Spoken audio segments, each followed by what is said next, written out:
Hello, everyone, and good morning, good afternoon. I am proud to kick off the discussion of this roundtable. As you all know, this is part of the Industry 4.0 Global Leaders Summit. And today, we are going to discuss artificial intelligence and food manufacturing. The main focus of this roundtable is the unique perspective of leading global manufacturers, the opportunities, the challenges, and the strategies. I am really excited to introduce our lineup of distinguished panelists. We have Eugenia from Mondelez, Anna from PepsiCo, Gofna from Nestle Osem, Felix from Arista, Carlos from Bimbo, and Renee from Danone. And I'll let each one of our panelists to introduce themselves. Hello, my name is Eugenio Alvarez. I work for Mondelez for the last 7 years, and before I was in Procter & Gamble for 10 years. I have good experience in the manufacturing and food and consumer goods industry, and I have been doing a lot of digitalization projects and automation projects in my previous experience. So happy to be with all of you. My name is Anna Farberov, and I'm part of PepsiCo Labs, which is, in short, the team within PepsiCo that discovers cutting-edge startup solutions, tests them in an actual PepsiCo environment, and then the ultimate success measure scales the successful solutions across PepsiCo globally.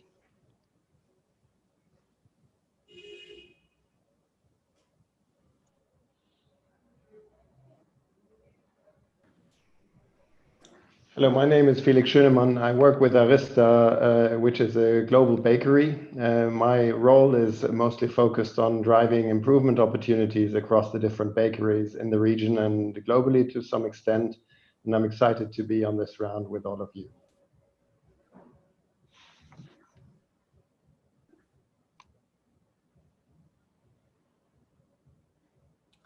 Gofna, sorry, please, Carlos. Oh, Gofna, please go ahead.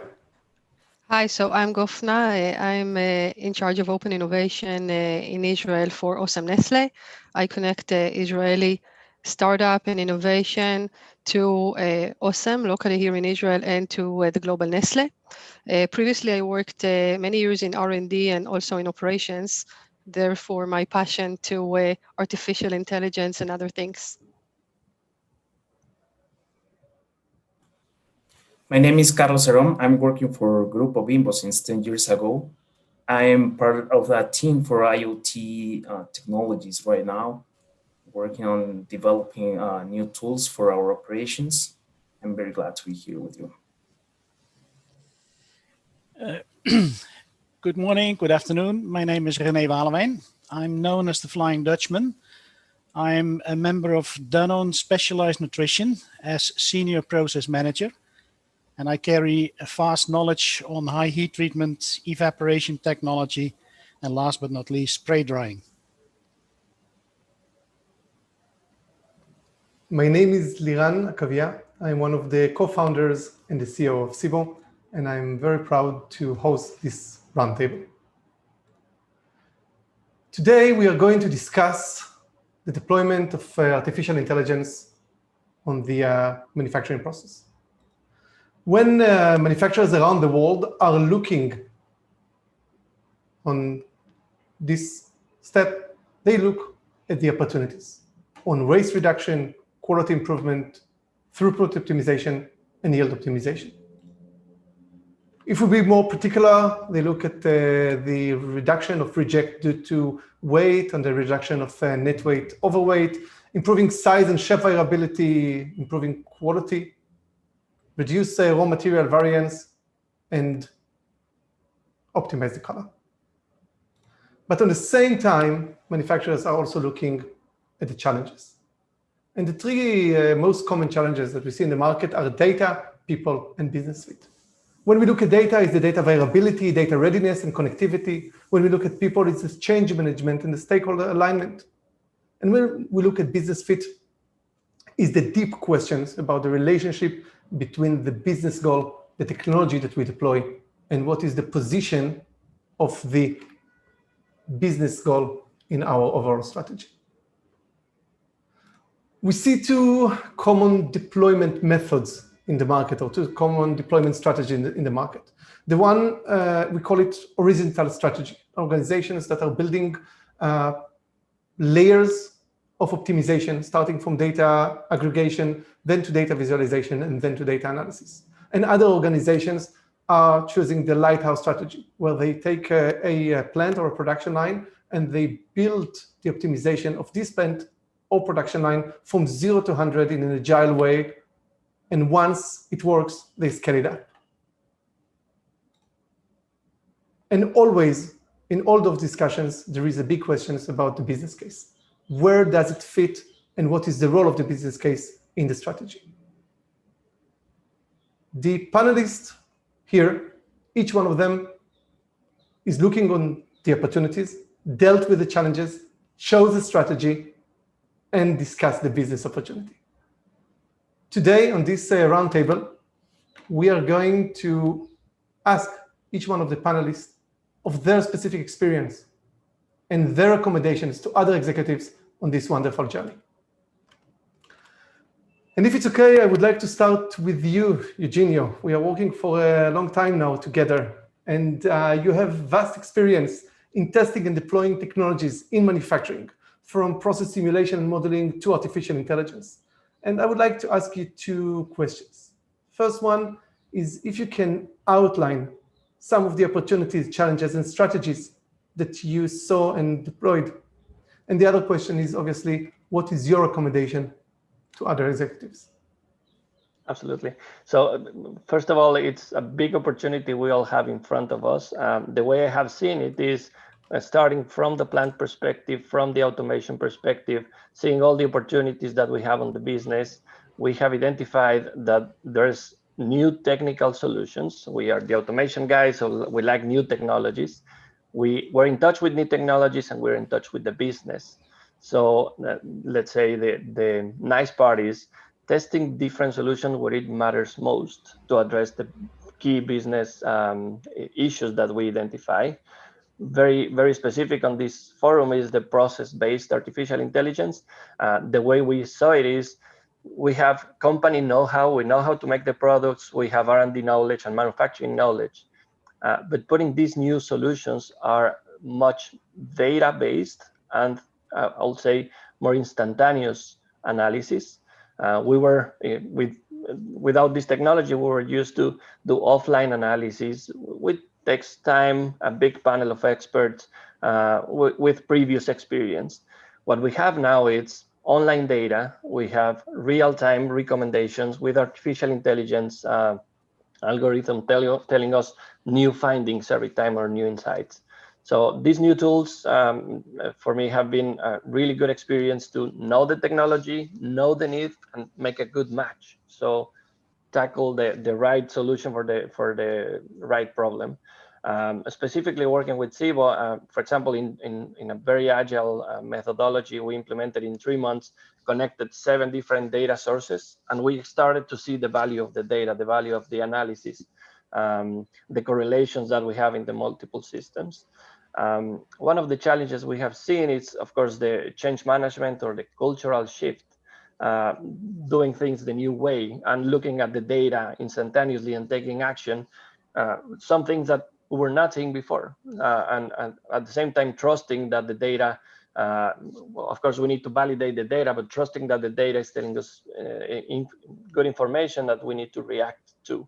So that will be a really good journey for us. Some recommendations I will say is, first, we need to be well connected with the business. I think many people consider AI and digital solutions is like a journey to get to, and for me, it's a journey to use. It's like a mean and not a goal. So I will always say, first connect with the business and link the technology where the business needs it most. The second part is agility. There's a lot of different solutions, different software, new things coming out every time with technology. I will say sometimes we run into analysis paralysis, like what's the best, compare this and that. And at the same time, what happens is then we don't move. So what we have found very practical is doing this proof of concept, using technology, again, where it matters most, solving immediate issues, prove the value. And every time we do a proof of concept, think on a rollout strategy. Don't think of it as a silo. And my other recommendation is regarding data. I will say in general, we're data rich. Sometimes the data is not connected. Sometimes the data is not cleaned. But we need to start with the data that we have. That will be my recommendation. Instead of first building a big database of data and then seeing what to do with it, I will say start with what you have and grow from it. And so far for us has been a really good experience. Eugenio, thank you very much. This is really, really fascinating, and I'm sure that many executives around the world can really learn from your experience. I would like, Gufna, if it's okay, to speak a little bit about the time we met. So we met following the work of SIBO with CPW, which is a joint venture of Nestle. And due to high demand of your products in the market, as a consumer, I can say Osem has an excellent set of products. You decided to look for a solution that increase the capacity of your production lines. And I'm curious if you can share with us your point of view on the business goals and the challenges, and obviously what would be your recommendations to other executives. Sure. So to answer your questions, Liran, our business goal regarding operational mastership is, of course, the general one. And specifically, it's really about the continuous improvement of process capabilities. So we are constantly looking for advanced tools and solutions to drive our lines up. As you mentioned, there is high demand for our products, and this is something that is always in our focus. Clearly, we understand the power of process analytics, of AI, of machine learning. And what was important, as you mentioned before, it's really to identify the most business fit case and to choose the production processes where we want to deploy process analytics. So this was a key first element of our work. Okay, you call it the lighthouse approach. I like it. For us, it was really about focusing. We decided and we understood from the beginning that we had to focus. To do that, we first chose the right project and decided that this is what we have to make work. And this means once we were absolutely convinced that we've selected the right target, this is when we got everyone on board and we addressed the challenges as we got along. So clearly the challenges, they don't all come together one by one, but we understood that with focus, we have to address it. So some of the challenges are really high level, making decisions, making things move on the broader perspective of that. And sometimes it is simply about continuous facilitation, simplification, small steps to make things happen. So it's really, as you say, it's about focus. We focused and we continue to focus, making sure that we can continuously progress on the projects. If you ask me for my advice to executives, but definitely to everyone engaged in the projects, first and foremost, it's about our strategy. It's about understanding where we have the strategic opportunities and needs, and making sure that we're addressing those. Next step, very important, is to identify the right partners, who to work with. We are very selective on that. And in our case, first, we're looking for preferably companies that have experience in our industry. In my case, it's a food industry, as many of my colleagues here. And companies with experience in the food industry, this definitely makes a difference. Second, we also look for companies with preferably good experience with Nestle, or like in your case, an experience with the CPW, who's a joint venture of Nestle. But that definitely gives another advantage, this pre-evaluation, I would say. And in our case, it ensures that we understand each other better. It ensures that we speak the same language, that we hold the same standards. It's a good precondition. very important then is to identify the right internal partners, those that are the change agents, those that really want to make it happen, that it is in their blood and not necessarily in their objectives, but they want to make it happen. And with those, we can really transform things. I really want to take this opportunity to thank my colleague Gal Levy, who is the operational manager of OSEM, and he's very, very instrumental in making things happen and progress the project. Next step is clearly to identify the right business case. It's absolutely crucial. This would be then our compass. If we have the right business case and we know that the business opportunity is there, we never let our eyes off the target. And it's not about testing a new technology. It's about testing a technology that we know upfront will make a difference for the business. Last, but definitely not least, maybe the most important, is then to get the buy-in from the stakeholders. There is the stakeholders in the management level that make the decisions, that are responsible for the resources. We got to get them on board clearly with the necessary preconditions that I mentioned before, the partners, the business case, and everything. We have the right opportunity and way to convince those. But then it is about getting the buy-in from the project team. And the project team has to be on board, and we have to make sure that we have the right project team. Speaking from the skills, but I would say maybe most important is from the spirit. So if you ask me, this is it in a nutshell. Gufna, thank you so much. This is really important. Thank you, Liran. Anna, you are driving the innovation at PepsiCo and supporting the plants in deploying the right solution to the relevant business goals. And the questions I wanted to ask you is what is your approach when you're thinking about working with tech startups? What are some of the challenges and advantages compared to working with the big players and with more mature companies? And I would add on top of that the question of your accommodation to other people in your journey. Thank you. Thanks, Leon. So, I mean, everybody on the panel comes from a big company, so you can all relate to the challenges. Obviously, it's very different bringing together a small startup and a giant like PepsiCo. And this is why we founded PepsiCo Labs, really to bridge between those cutting-edge startup solutions and PepsiCo as a company. And we really didn't have a choice. Startups are driving the pace of innovation. To be innovative, to be really out there, and to develop as a company, we need to be very good at working with startups. And we actually took some of those challenges as we were building the PepsiCo Labs model and build that into our operational model, right? And I can give you a few examples. How to be agile and fast in running those pilots. We all know corporate processes take a long time. Corporate projects can take years, right? Big company implementation is very, very long and expensive, which is the opposite of how you want to work with startups. With startups, you want to try as much as you can. You want to fail quickly and move on quickly. And this is something that you need to build into a process because the inherent corporate processes are not designed for this.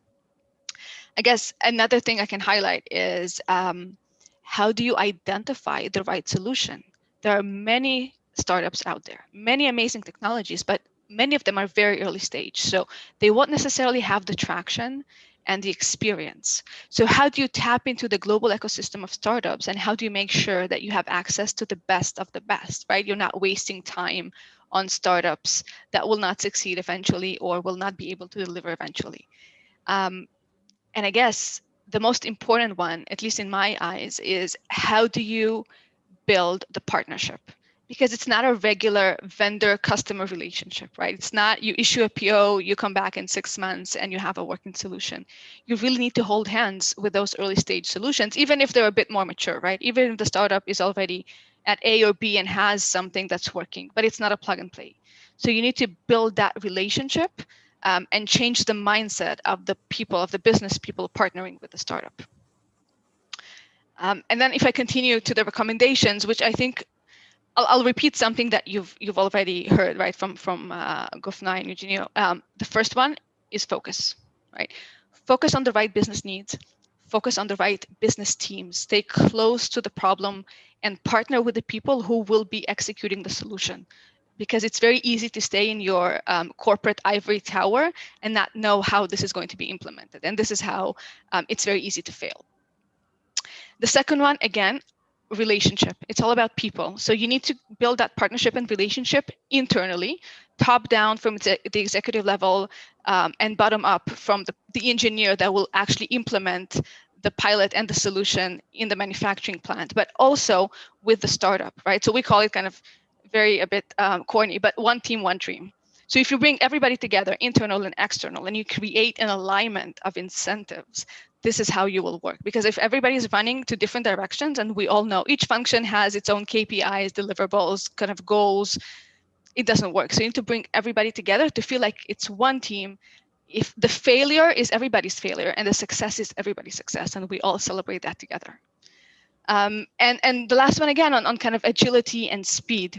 How do you cut through the corporate red tape, which we all know we have a lot, right? An NDA process can take 2 weeks. A security assessment process can take months. IT, legal, you just name it. We just have so many processes. And what we've built into our PepsiCo Labs process is a fast track solution for everything. Because you don't treat a startup that you're only doing something small scale with in the same way you would treat a Microsoft, SAP, Salesforce that will integrate into every system and will have access to everything and is able to influence or harm potentially your business, right? If I'm giving you a flat file with historical data that has no meaning, there's no reason, or it has no, I guess, impact on the business, there's no reason to go through the full-blown InfoSec process just to do a small POC. So I think this is it, right? I would summarize in focus, partnership, relationship, and speed and agility. Anna, thank you very much. This is indeed fascinating. And the fact that we are starting to hear, I would say, a message that goes through already Kefna, Eugenio, and Anna, this is one of the things that I think are going to be powerful in this roundtable. And I really wish that other executives that are listening to this session and are in the journey are actually going to adopt those important recommendations. Felix, at our discussions, we focus on the big picture. This is a quite fascinating discussion that we have together about that. We look ahead and we speak about global rollout of solution to optimize the production processes. Can you share of your thoughts and experience on the consideration and internal discussion and the way you guys are thinking about it? And obviously, as I asked the other panelists, your recommendations to other executives. Of course, thank you, Liran. Speaking of Arista, I think the primary intent, the purpose is to act with the end result in mind in going forward. And what we want to do is, the ultimate goal is to deploy the right approach, those tools and those technologies that help us to maximize the efficiency in production processes across the globe. But at the same time that they go beyond, speaking of AI, of the key subject here, that they go beyond the classical approaches, because that's what we do in basically every day. This is the next S-curve, the next thing we want to find.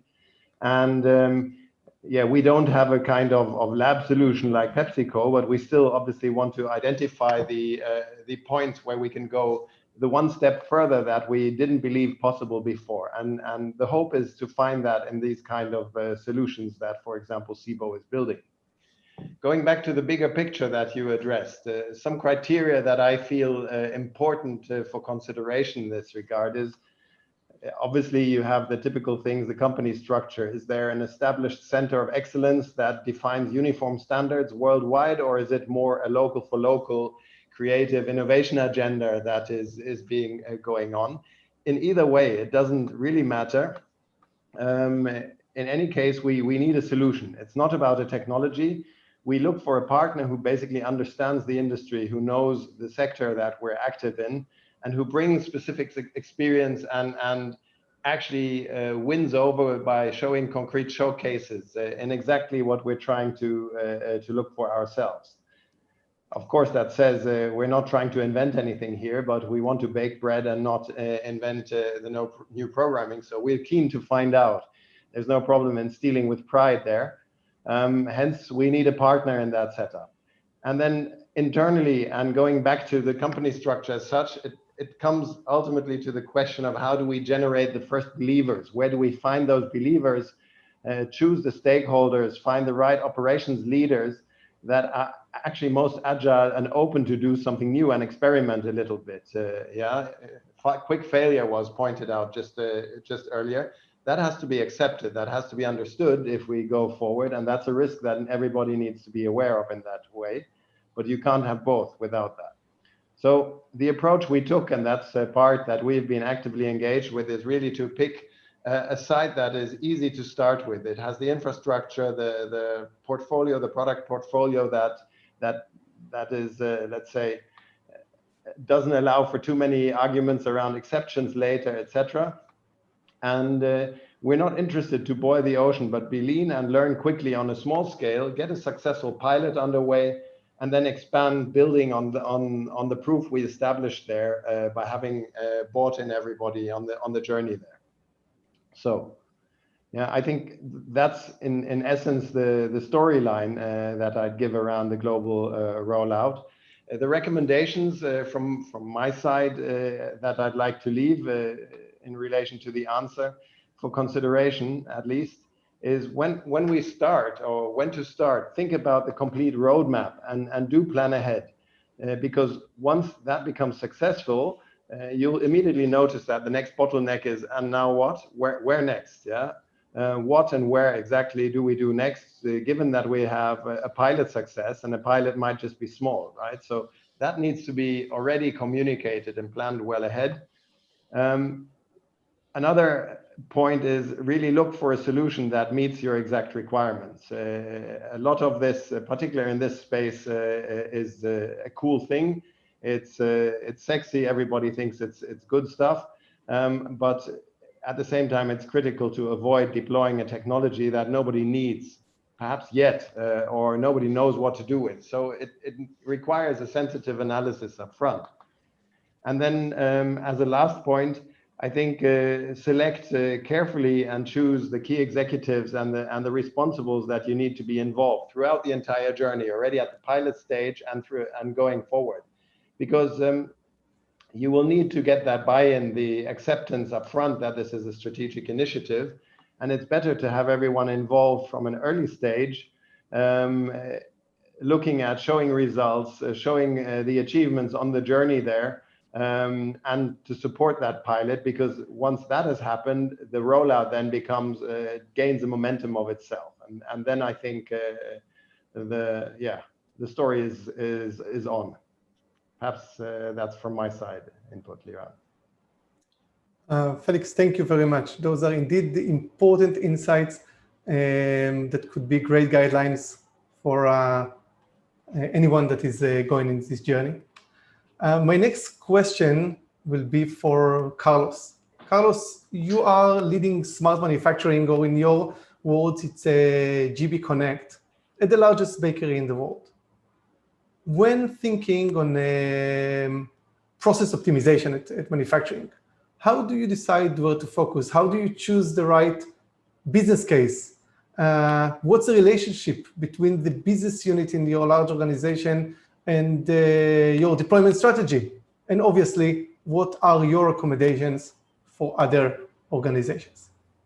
Yes, Liran. Well, to continue offering the best products to our consumers and customers around the 33 countries where Grupo Bimbo has presence, we focus on ensuring the accuracy of the information, thinking in touchless data acquisition to execute with excellence on almost our 900 production lines around the world.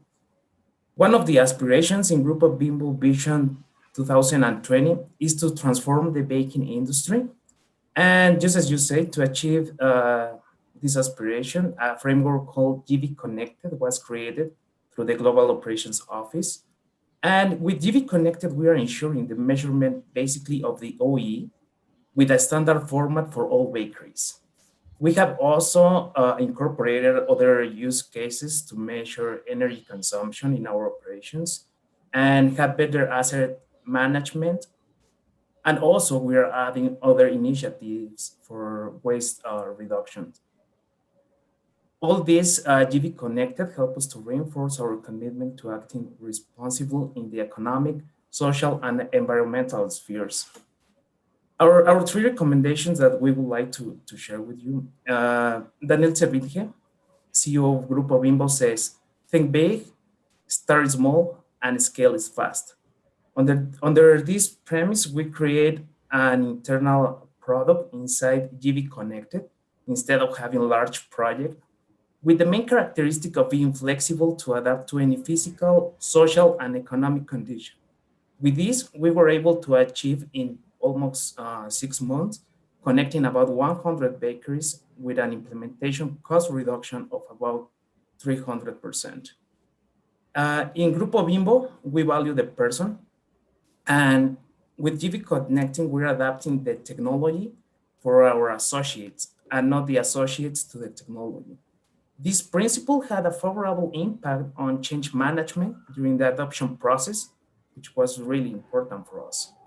And the other thing is that we train champions as product owners in each organization to develop product improvements together with them and our associates, ensuring that the knowledge stays in-house with the most impacting functionalities for our operations. Carlos, thank you very much. This is indeed, you and the company went through a fascinating journey, and it's really interesting to hear about that. René, the core goal of process-based artificial intelligence is the optimization of the production process. And together, we found fascinating optimization opportunities at plants that were already pretty efficient. I would say that we even, in some way, thought outside the box together. Can you share a bit of this experience, and obviously, what would be your recommendations to? Sure, Liran. First of all, thanks for having me in your roundtable session. If it comes to Danone, of course, Danone already runs quite efficient plants.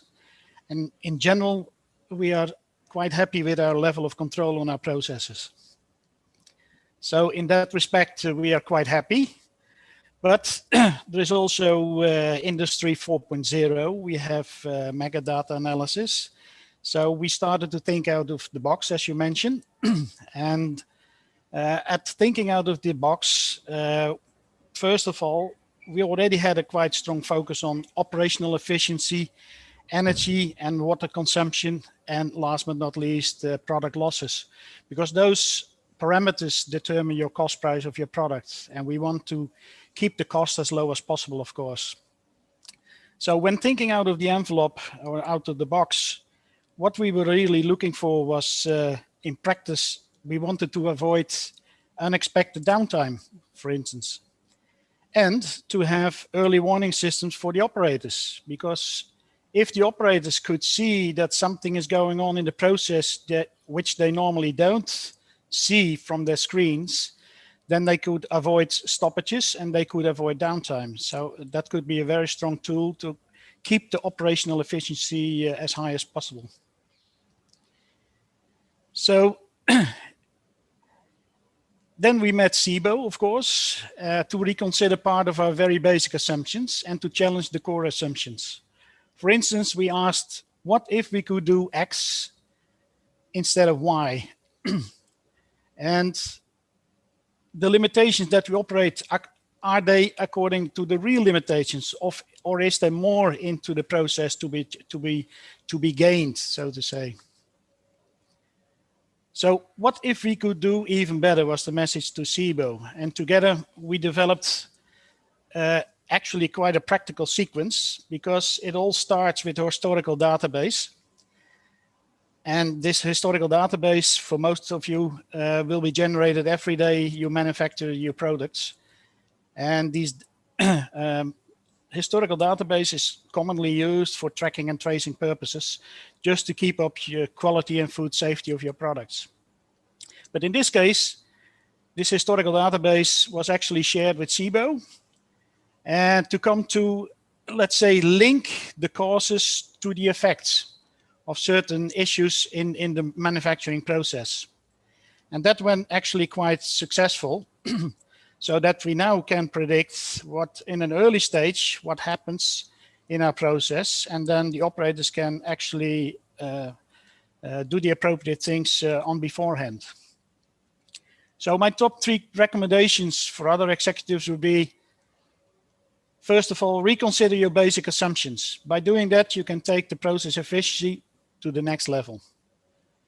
Secondly, look at the market needs and requirements. Ask yourself, is there a better, faster, cheaper way to deliver them, while still providing, of course, a superior product to the market? And then last but not least, work with a vendor that cares about those needs as much as you. Don't look only to technology, but also look for a solution to a problem. René, thank you very much. So we went through a list of questions about individual stories and journeys. And one question that will come to all of you is about your accommodation to the rest of the market. I'm now speaking to the person that is listening to this call or seeing the recording. You just saw the maybe most experienced people in the market, a team that actually did that already, went through the journey, and they just gave you the most straightforward, honest accommodation from their first-hand experience. Try to adopt as much as you can. It will ensure a better and more successful journey when you are about to do what this distinguished panelists did. So Gofna, Carlos, Felix, Eugenio, René, Anna, thank you very much for participating. I had a real pleasure hosting this roundtable. Thank you for having us. Thank you, Liran. Thank you, Liran. Thank you, everyone. Thanks, Liran. Have a good day.